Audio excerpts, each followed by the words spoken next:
गुरु ब्रह्मा गुरु विष्णु गुरुदेवो महेश्वरा गुरु साक्षात् परब्रह्म तस्मै श्री गुरुवे नमः। ओम श्री गणेशाय नमः। बोलो शंकर भगवान की जय, बोलो गौरा मैया की जय। हर हर महादेव। हिमवान का भगवान शिव के पास लगन पत्रिका को भेजना, विवाह के लिए आवश्यक सामान जुटाना और मंगलाचार का आरंभ करना और उनका निमंत्रण पाकर पर्वतों और नदियों का दिव्य रूप में आना और पुरी की सजावट और विश्वकर्मा की दिव्य मंडप और देवताओं की निवास के लिए दिव्य लोकों में निर्माण करवाना। नारद जी ने पूछा कि तात महाप्रयाग प्रभु, आप कृपा पूर्वक बताइए कि सप्तऋषियों के चले जाने के बाद हिमवान ने क्या किया। सबसे पहले हिमवान ने ब्रह्मा ने कहा कि अरुंधति सहित उन सारे सप्तऋषियों के चले जाने के बाद हिमवान ने जो कार्य किया वो बताते हैं कि सबसे पहले हिमवान ने अपने भाई बंधुओं को आमंत्रित करके पत्नी सहित महामनस्वी गिरिराज हिमवान बड़े ही हर्ष के अनुभव करते हुए करने लगे। उसके बाद उन्होंने पुरोहित को बुलाया और गर्ग जी से बड़ी प्रसन्नता के साथ लगन पत्रिका लिखवाई और वो शिव जी के पास भिजवाई और बहुत सारी सामग्री, बहुत सारे गिफ्ट भी शिव जी को भेजे। कैलाश में भगवान शिव के पास पहुंचकर लोगों ने शिव जी का तिलक किया, जैसे कहते हैं ना रोका करते हैं, वो किया और लगन पत्रिका उनके हाथ में दे दी। फिर सभी लोग बहुत खुश हो गए और शैलराज के पास लौट आए और महेश्वर के द्वारा दिए विशेष सम्मानित होकर, और महेश्वर ने भी उनका बहुत सम्मान किया, बहुत खिलाया पिलाया और बहुत अच्छे से उनका सम्मान किया। और देख फिर हिमवान के पास लौटकर आ गए सारे, और हिमवान के हृदय में अत्यंत हर्ष हुआ, बहुत खुश हो गए, वो आनंदित हो गए। उसके बाद बहुत सारे देशों से, देश विदेशों से बहुत सारे भाई बंधु उनका निमंत्रण पाकर, वेडिंग कार्ड पाकर उन शादी में आए।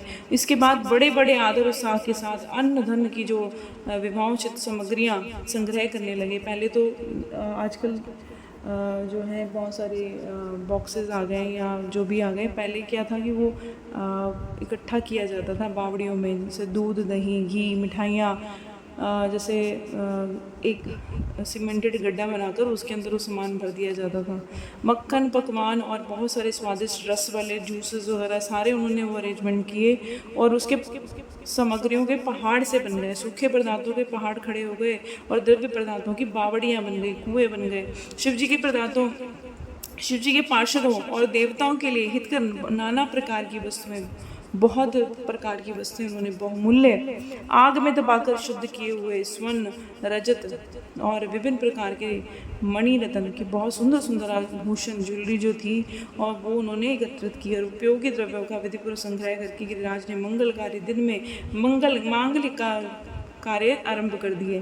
पर्वतराज के घर की स्त्रियों ने पार्वती का संस्कार किया और बहुत सारे आभूषणों से उनको सजाया और फिर मंगल कार्य संपन्न किया। ब्राह्मणों की स्त्रियों ने स्वयं बड़े हर्ष के साथ लोकाचार का अनुष्ठान किया, मंगल पूर्वक भांति भांति के उत्सव मनाए और हर्ष से भरे हुए मंगलाचार संपादन करके हिमालय भी सर्वतो भावेन बड़े ही प्रसन्न हुए, बहुत अंदर से बहुत खुश हो गए और अपने निमंत्रित जिनको उन्होंने अपने भाई बंधुओं को रिश्तेदारों को बुलाया था सबका स्वागत करने के लिए उनकी प्रतीक्षा करने लगे। इसके बाद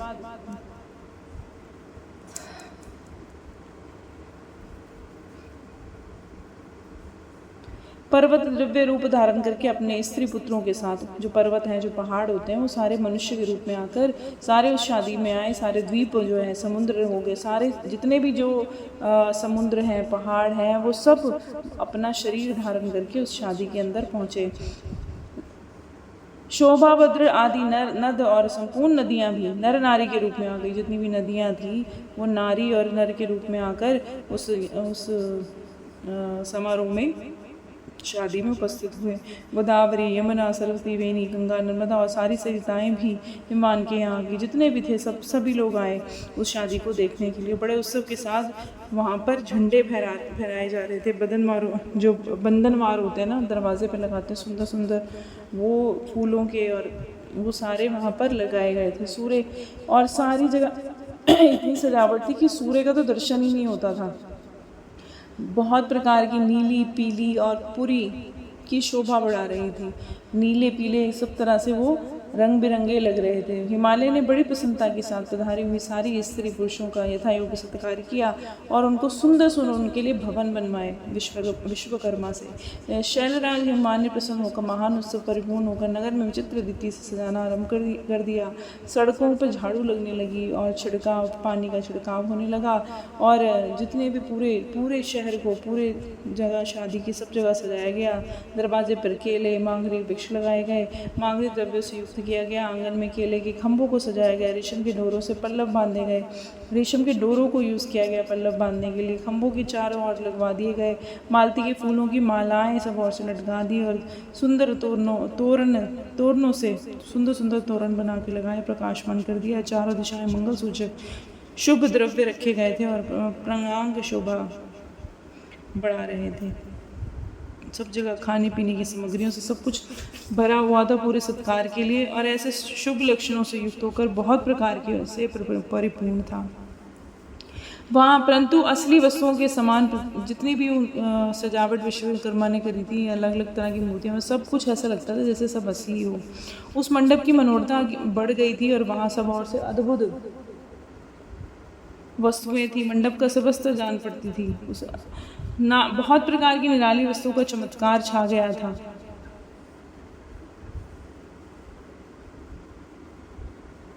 स्थलभूमि जल से पराजित हो रही थी और चतुर से चतुर मनुष्य भी नहीं जान पड़ता था कि कहाँ जल है और कहाँ स्थल है। ऐसे सजावट की गई थी कि जैसे सब जगह लगो पानी बह रहा है, लेकिन पैर रखो तो वो ज़मीन होती थी और जहाँ ज़मीन लगती थी वहाँ पानी होता था। ऐसा सुंदर वो बनाया गया था और द्वार पर महालक्ष्मी खड़ी थी जिनकी रचना अद्भुत थी। उन महालक्ष्मी की मूर्ति लगाई गई थी, सारे देव देवताओं की मूर्तियाँ वहाँ पर लगाई गई थी। ऐसे लगता था कि साक्षात वो खुद ही खड़े हैं। नंदी जैसी आकृति जब ठीक वैसे ही जैसे नंदी हैं वैसे ही वहाँ बहुत सुंदर आकृति उनकी बनाई गई थी और बहुत सुंदर उसमें रंग भरे गए थे।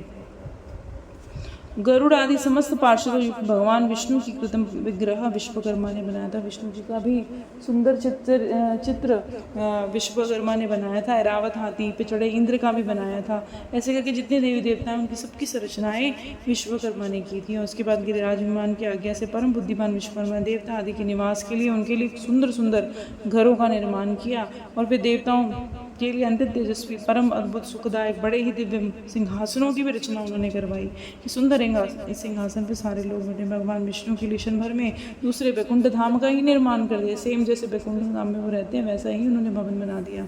विश्वकर्मा देवराज के लिए दिव्य अद्भुत समस्त ऐश्वर्यों से युक्त, जिसमें किसी चीज़ की कमी नहीं है, ऐसे घर का निर्माण किया सारे देव देवताओं के लिए।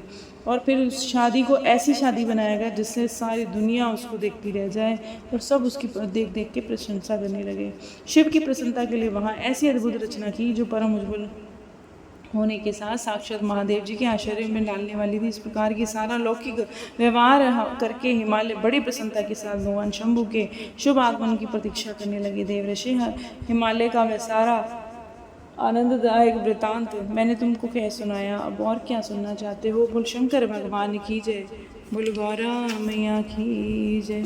हर हर महादेव।